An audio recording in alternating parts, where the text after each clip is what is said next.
MEXT is a scholarship that they extend to people in other parts of the world to come to Japan and study. And MEXT is a fully funded scholarship. You don't have to pay any tuition fee. Even the flights that will bring you to Japan and the flight that will return you back to your home country, if you decide to go back to your home country after your program, will be provided by Japanese government. You have a stipend of about $1,000 every month, which is enough to live in Japan. And another beautiful thing about Japan is, as a student, you are given 28 hours of extra work. And it doesn't mean, unlike US, where they expect you to do extra work within the university. In Japan, you can step out of the university to use that 28 hours. And if you bring your dependent, maybe you have a wife or a husband, you bring such a person in, he can also work 28 hours. MEXT covers everything: engineering, science, and humanities. If you want to apply for the embassy recommendation, by now you should be getting prepared. By next week, if not out by now, by next week, information about it should be out. On the visa application process of Japan is one of the easiest. The moment you have all your documents that confirms that you are a prospective Japanese government scholar, or you are a Japanese government scholarship awardee, all you need to do is just MEXT for masters and PhD does not mandate you to leave Japan. Even they encourage you to stay in Japan and build a life. So Japan don't ask for GR. Most times, Japan don't ask for GR. Most universities in Japan does. At embassy level, they won't ask for GRE, TOEFL, and everything. The recommendation letter carries a lot of weight, even more than the proposal. Because the proposal is they just want to know if you can write and if you can think critically. Hi guys, welcome back to this channel. This is Adeshola Adeniyi once again. Yes, before we proceed, please subscribe to this channel and please like this video so that YouTube can also recommend it to others. Thank you. Okay, so the first thing that I would like to ask is that, sir, what is your what can you say about MEXT scholarship? What is the MEXT scholarship like in general? Because a lot of people have been asking, okay, so what is this MEXT all about? Is it a fully funded scholarship? How do we get MEXT? What's the benefits we get from MEXT and all of that? So please, can you help us shed more light on that, sir? Okay, let me start from the word MEXT. MEXT. MEXT. The word MEXT is I don't know. I heard recently that acronym and abbreviation are two different things. So I don't know whether it's an acronym or abbreviation. But what MEXT means is Ministry of Education, Science, Culture, and Technology. So they fuse it together and call it MEXT. So that's the Japanese government arm. That's the Japanese government ministry that is in charge of education, science, sport, and technology. So MEXT is one of the Japan as a country has quite a number of scholarships. There is scholarship they call that is being sponsored by JICA, Japan International Cooperation Agency or something. Yeah, that one is usually for the professional. But MEXT is the one that is for students that are aspiring to probably study up to PhD level and become an academic. If I can, that's the best way to explain it. It may not be accurate, totally accurate, but that's the best way. Because the JICA scholarship is more of people that are professionals in their field that come over to learn in Japan. So, but MEXT is for everybody. You just complete your university. Even MEXT as undergraduate, it's just difficult to get the undergraduate scholarship if you are not well versed in Japanese language. So MEXT scholarship, in short, is a Japanese government scholarship that is reserved for every country that have diplomatic relationship with Japan. And I think almost every country in the world have diplomatic relationship with Japan. Is one of the most peaceful country in the world. They may not be like that initially, but now it's one of the most peaceful countries. So they have virtually they have a diplomatic relationship with virtually all the countries all over the world. So MEXT is a scholarship that they extend to people in other parts of the world to come to Japan and study. And MEXT is a fully funded scholarship. You don't have to pay any tuition fee. Even the flights that will bring you to Japan and the flight that will return you back to your home country, if you decide to go back to your home country after your program, will be provided by the Japanese government. But if you decide to travel in between, maybe you want to go and do ceremony back home, or you want to go and see your family, you have to pay that for yourself. But the flight that brings you to Japan and the one that will return you back to your country at the end of the program is provided by MEXT. Another beautiful thing about MEXT is that you have a stipend of about $1,000 every month, which is enough to live in Japan. It may not be enough to live in Europe, but it's enough to live in Japan. You can live well in Japan with $1,000 in Japan. Japan is one of the most how do I call it? Cheap. The cost of living in Japan is a little bit less compared to Europe, America, and the likes. So you have about 1,000 yen to yourself, $1,000 rather, around 150 yen, 150,000 yen, which is around $1,000 in the current conversion rate or the current financial rate. And another beautiful thing about Japan is, as a student, you are given 28 hours of extra work. And it doesn't mean, unlike in US, where they expect you to do extra work within the university. In Japan, you can step out of the university to use that 28 hours. And if you bring your dependent, maybe you have a wife or a husband, you bring such a person in, he can also work 28 hours. So MEXT scholarship is a robust scholarship, which is financially, in terms of finance, is okay. And in terms of the quality of studying, definitely, Japan has it. It's a land of technology. Thank you very much, sir. Thank you for that introduction. I'm very sure some people, yeah, you've already cleared the doubts in the mind of some people now. So, but now, so how do we get mixed scholarships? Because I think there are two ways of getting mixed scholarships. So, can you please help us shed more light on that? Yeah, that's a very critical point. MEXT scholarship has two pathways. Just like Japan has two admission sessions in a year. They have an admission session for October, which is usually for international, and admission session for April, which can also be for international. But that April is more for Japanese. Japanese. Yeah. So the same thing with the MEXT pathways. The first one is the one we call the embassy recommendation. The embassy recommendation, that's the one I accessed in 2016 that took me to Japan for my PhD. The embassy recommendation is in such a way that every country that has diplomatic relationship with Japan, that have their embassy, that Japan has its embassy in that country, they have the right to conduct exam for the students in that country and select the best to go to Japan.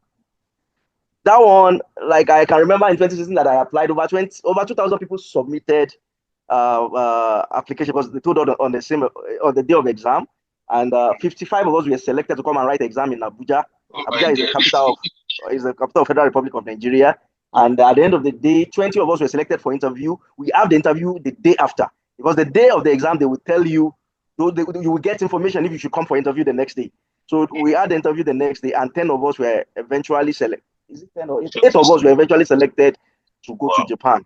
So, but I heard that they have increased it to 10 now in Nigeria. Depending on the tie between Japan and that country, it decides the number that the country can send to Japan per year. I think country like Egypt, country like Kenya, they have it's not about population of the country, it's about the kind of relationship. You know, there is no free lunch anywhere. If Japan is getting business done in the country, they will give them more chance.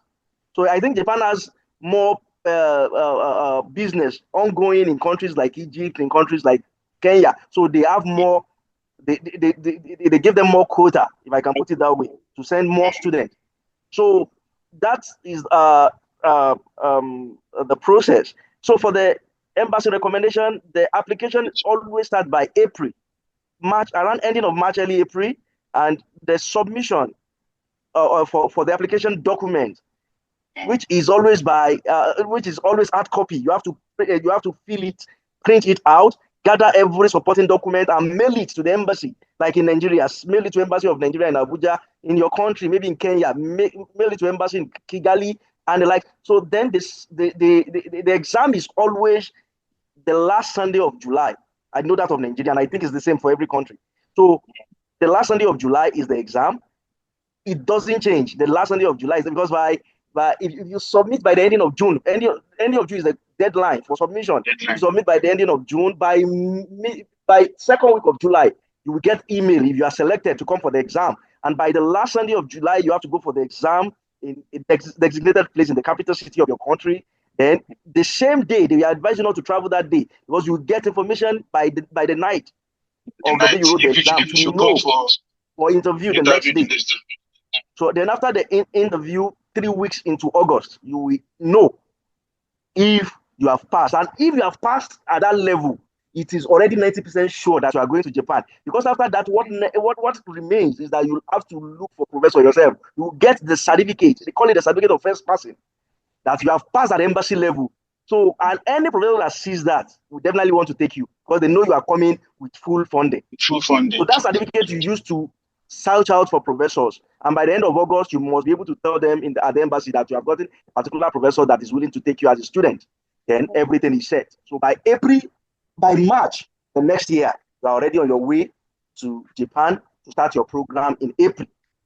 So that is the embassy recommendation pathway. The second pathway, which I always advise people to go for, is the university recommendation. Just like countries that have diplomatic ties with Japan as their quota of students they can send to Japan yearly.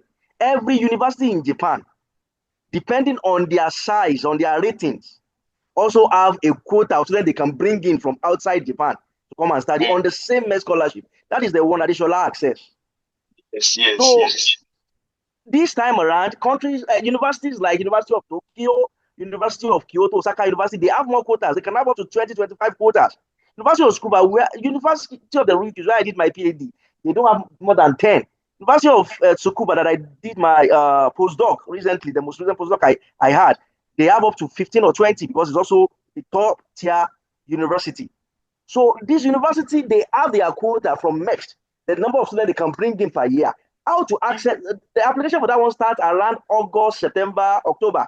How to do that is to reach out, just like the way you get scholarship in Europe and America, the same way you reach out to professors ahead of time.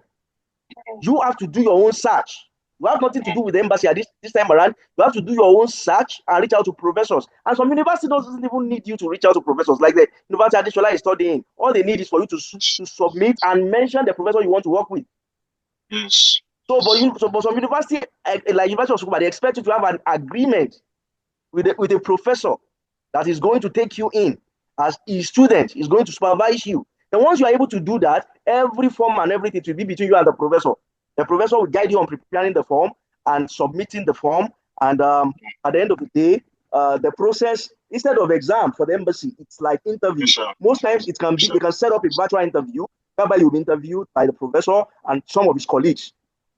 And sometimes it may just be written interview, especially if you are doing masters. They just give you a questionnaire to fill, to ask about your plan, your career plan, the research you would like to do.